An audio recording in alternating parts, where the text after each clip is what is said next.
Hello everyone, welcome in Educare Hub. Today we will discuss about structure of pollen grain, viability of pollen grain as well as development of male gametophyte.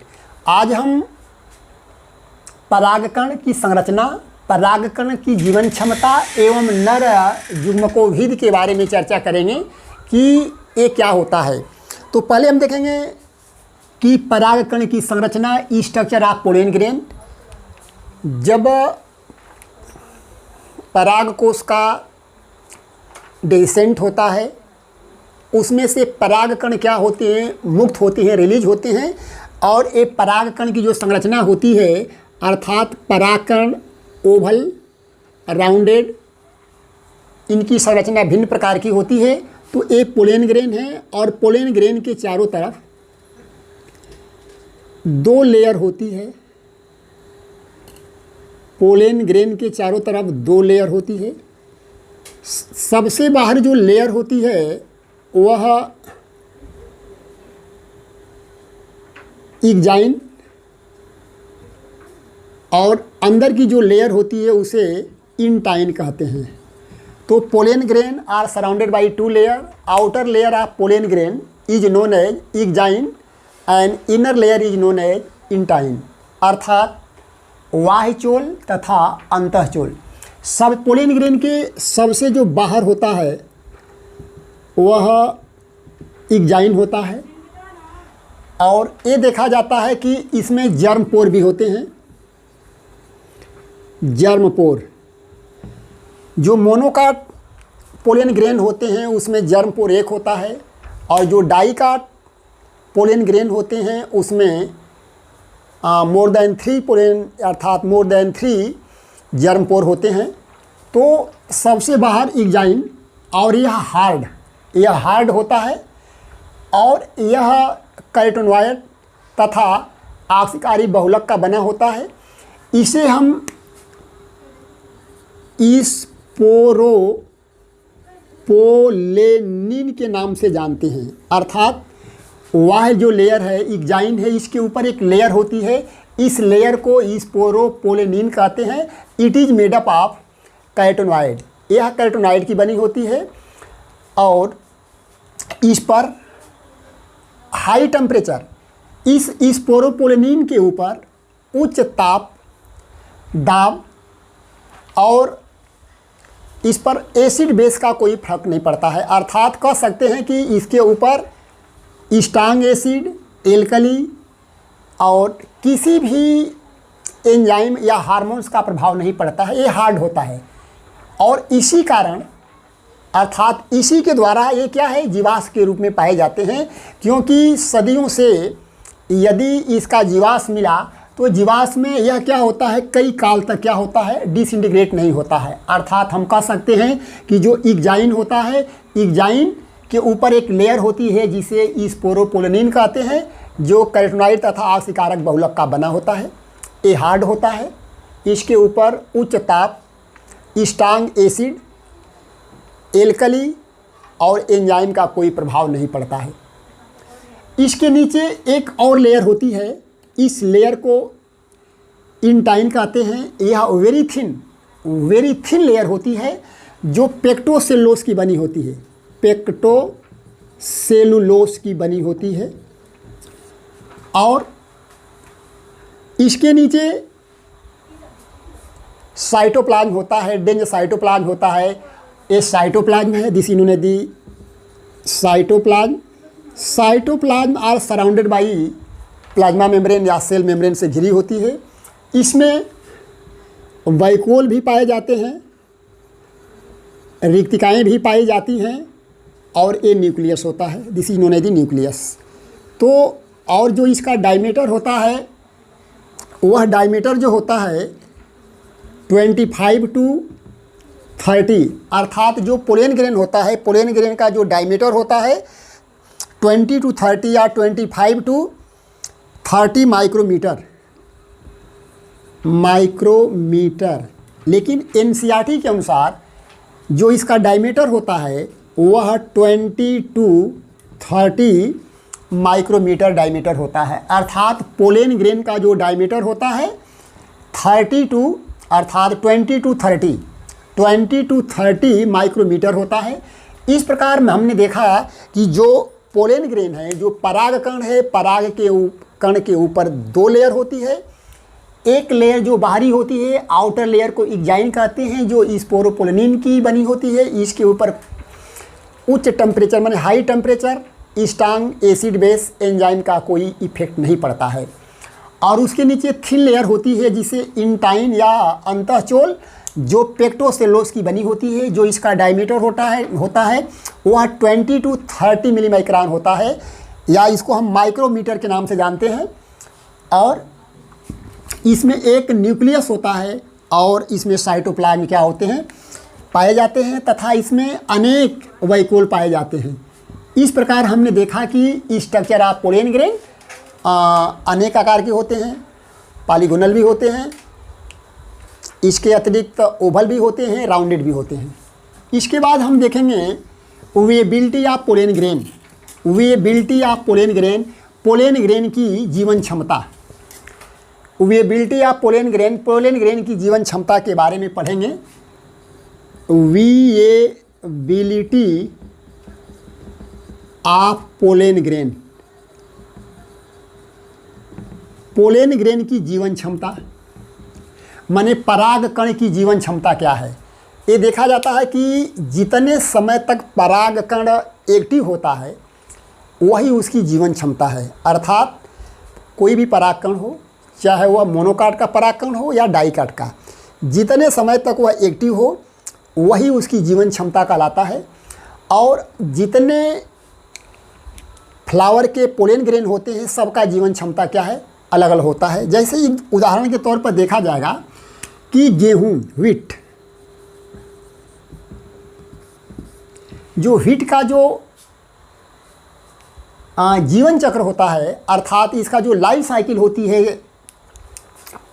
Pollen grain का, वह maximum 30 अर्थात maximum 30 minute होता है। 30 minute तक ही क्या होता है, active होता है। लेकिन कुछ जैसे लेग्यूमिनेसी, रोसेसी और सोलेनेसी, इस फैमिली में जितने भी प्लांट हैं उनके जो फ्लावर हैं, फ्लावर में जो एंथर हैं और एंथर के अंदर जो पोलेन ग्रेन होता है, पराग कण होता है, उन पराग कणों का जो वेबिलिटी होती है, उनमें क्या है, एक्टिव रहने की जो क्षमता होती है, जीवन क्षमता होती है, वह 1 मंथ से अधिक होती है। 1 मंथ से अधिक होती है। और ये हम जानते हैं कि जो पोलेन ग्रेन होता है, पोलेन ग्रेन को -196 डिग्री सेल्सियस टेम्परेचर पर लिक्विड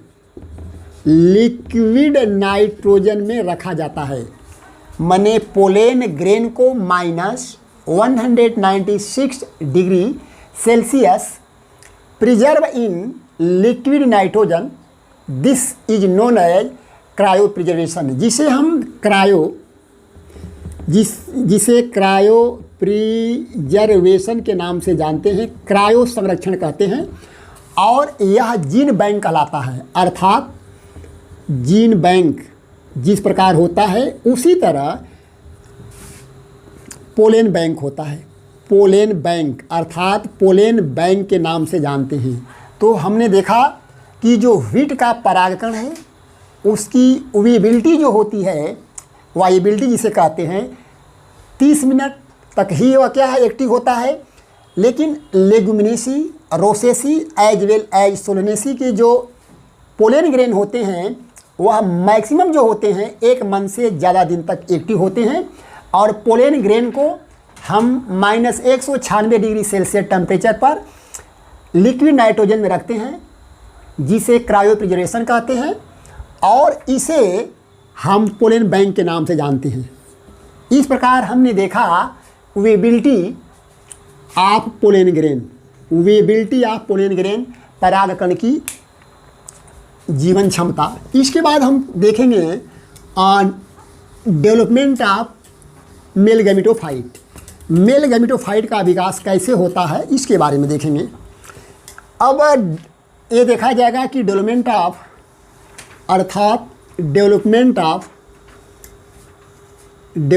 ऑफ मेल गैमेटोफाइट, यह एक पोलन ग्रेन है। दिस इज पोलन ग्रेन, ये पोलन ग्रेन है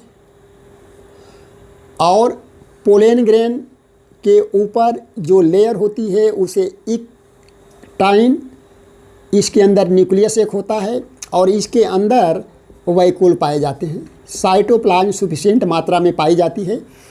यह जर्मपोर है, माने जर्मपोर, इक्जाइन, और अंदर जो होता है इंटाइन होता है, इंटाइन। यह स्फेरिकल होता है। इसके बाद जो न्यूक्लियस होता है वह डिवाइड होता है, और जो न्यूक्लियस होता है वह डिवाइड होता है, और डिवाइड जो होता है हम कह सकते हैं कि इसमें डिवीज़न होगा। इस न्यूक्लियस के अंदर डिवीज़न होगा, ए डिवीज़न होगा, दिस इज डिवाइडेड।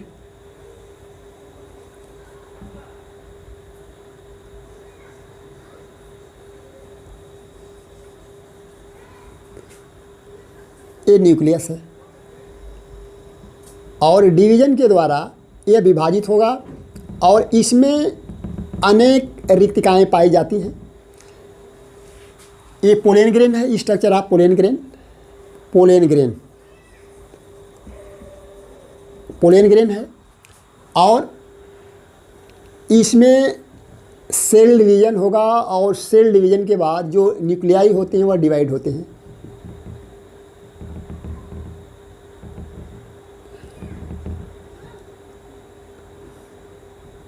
और एक बड़ा क्या होता है, वैक्यूल बन जाता है। This is known as outer layer.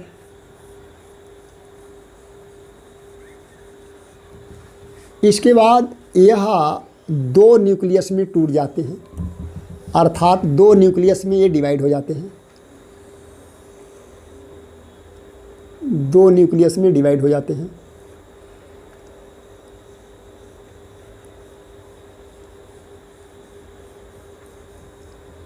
एक न्यूक्लियस छोटा होता है और एक बड़ा होता है। एक न्यूक्लियस जो होता है छोटा होता है और एक बड़ा होता है। जो छोटा होता है उसे जेनरेटिव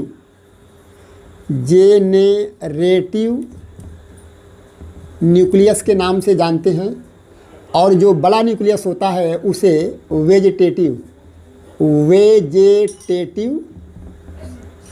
न्यूक्लियस या tube nucleus ORR tube nucleus के नाम से जानते हैं।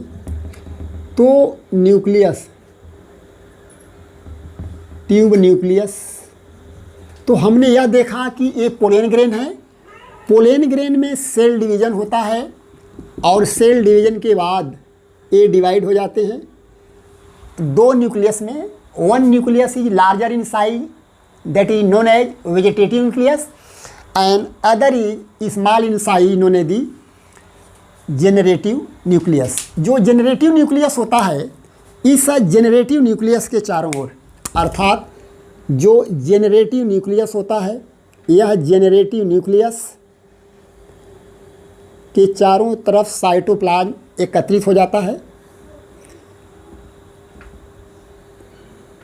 साइटोप्लाज्म कलेक्ट हो जाता है।